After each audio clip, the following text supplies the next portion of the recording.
Y esta viene siendo una semana bastante movida en cuanto a anuncios por parte del gobierno nacional, la presentación del proyecto del presupuesto para la Argentina en el año 2026 por parte del presidente Javier Milei. Y nosotros estamos en comunicación con el doctor en economía Juan Dipt. Juan, te saludamos desde el noticiero Al Mediodía y queremos saber en principio desde tu visión personal como economista, cómo ha sido recibido y cómo se analiza en principio estas novedades que se buscan implementar en este presupuesto que primero tendrán que ser aprobadas, por supuesto, pero en lo económico, ¿qué significa?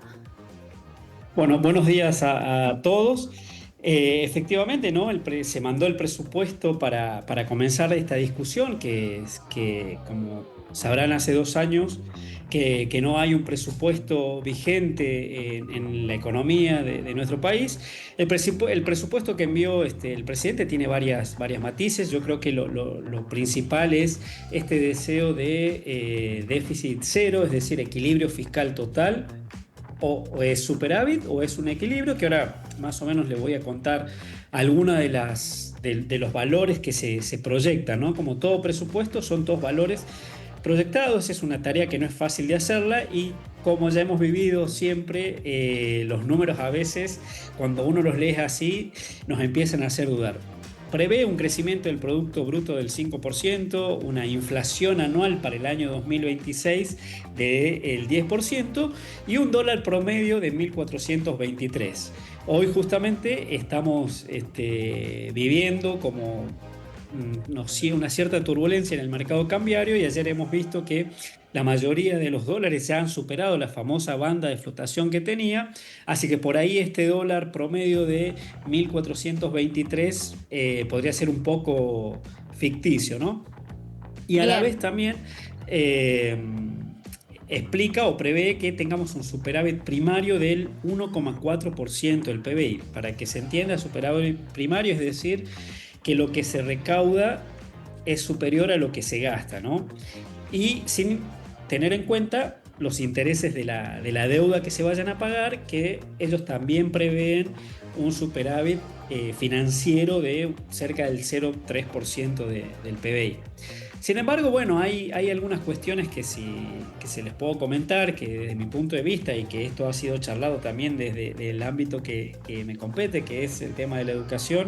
Si bien se ha anunciado que para las áreas sociales el presupuesto destinado sería el 85%, y que cualquier movimiento de la inflación, estos incrementos que se darían serían superiores a lo que de la inflación del año 2026, hay una realidad que tenemos que saber: que los sectores de salud, de educación y las jubilaciones vienen siendo maltratados, por decirlo de alguna manera, desde ya hace un año, desde que se asumió, ¿no?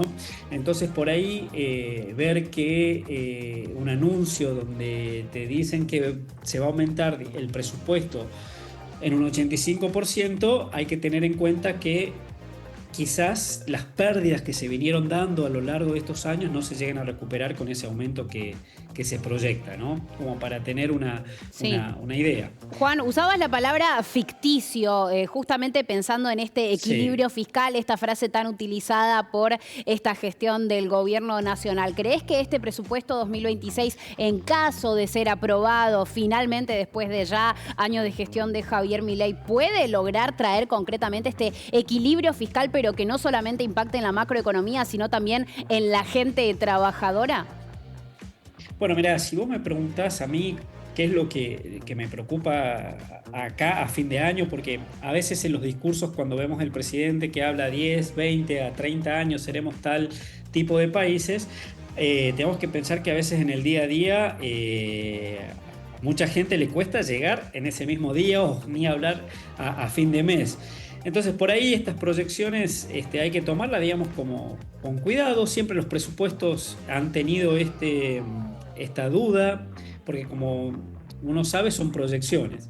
Cuando uno ve el valor del dólar y lo que venga acá a fin de año, sabemos que va a ser algo muy turbulento, que hay una escasez de dólares, que el gobierno está tratando de ver cómo proyecta esa escasez, ya sea vía deuda o ver cómo hace para inducir a que tengamos mayores exportaciones, porque lo que tenemos que saber es que la generación de dólares, por decirlo de alguna manera, es vía las exportaciones, o si no tenés exportaciones es vía deuda.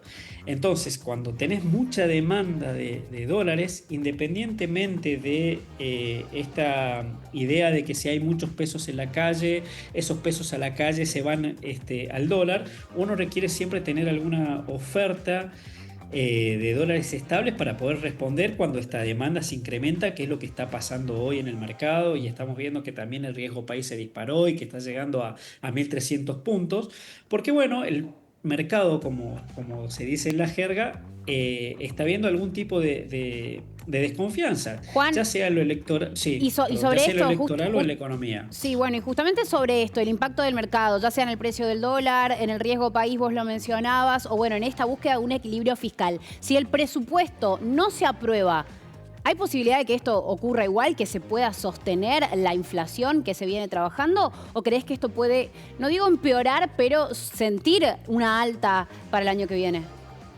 Bueno, mira, la preocupación de que no se apruebe el presupuesto es que volver a trabajar con un presupuesto que ya viene desde el año 2022.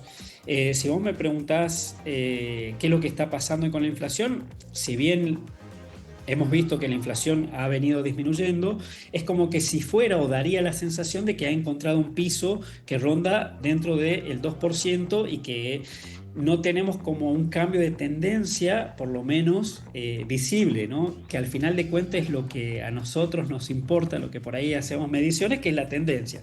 Si uno empezara a observar que esa tendencia va a ir bajando, daría cierta tranquilidad, por lo menos al tema de inflacionario, que creo que fue uno de los caballos de batalla del gobierno y que ha logrado convencer a la gente bueno, que tener, digamos, menor inflación y que esto lleva a una mayor estabilidad, permite proyectar.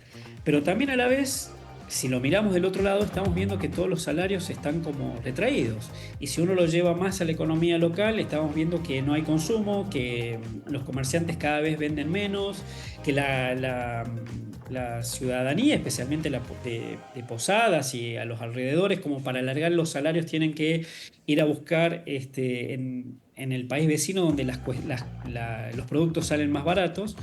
Así que yo creo que lo principal sería ver cómo asegura esta fuente de dólares para poder mantener el tipo de cambio que ellos quieren mantener, Sí. que son dentro de estas bandas de flotación. Y la otra es cómo se empieza a mover la actividad, que eso es algo que por ahí Bien. hemos visto que no se ha hablado mucho en el gobierno, que siempre se ha destinado mucho a la parte financiera, cómo cambiamos deuda, cómo hacemos rollover de una deuda por Falta otra. la parte de fomentar al sector productivo ahora. Pero falta la parte de cómo empezamos a ver que esta actividad Juan, económica se empieza a mover. muchísimas gracias por esta comunicación y por tu análisis. Bueno, gracias a ustedes.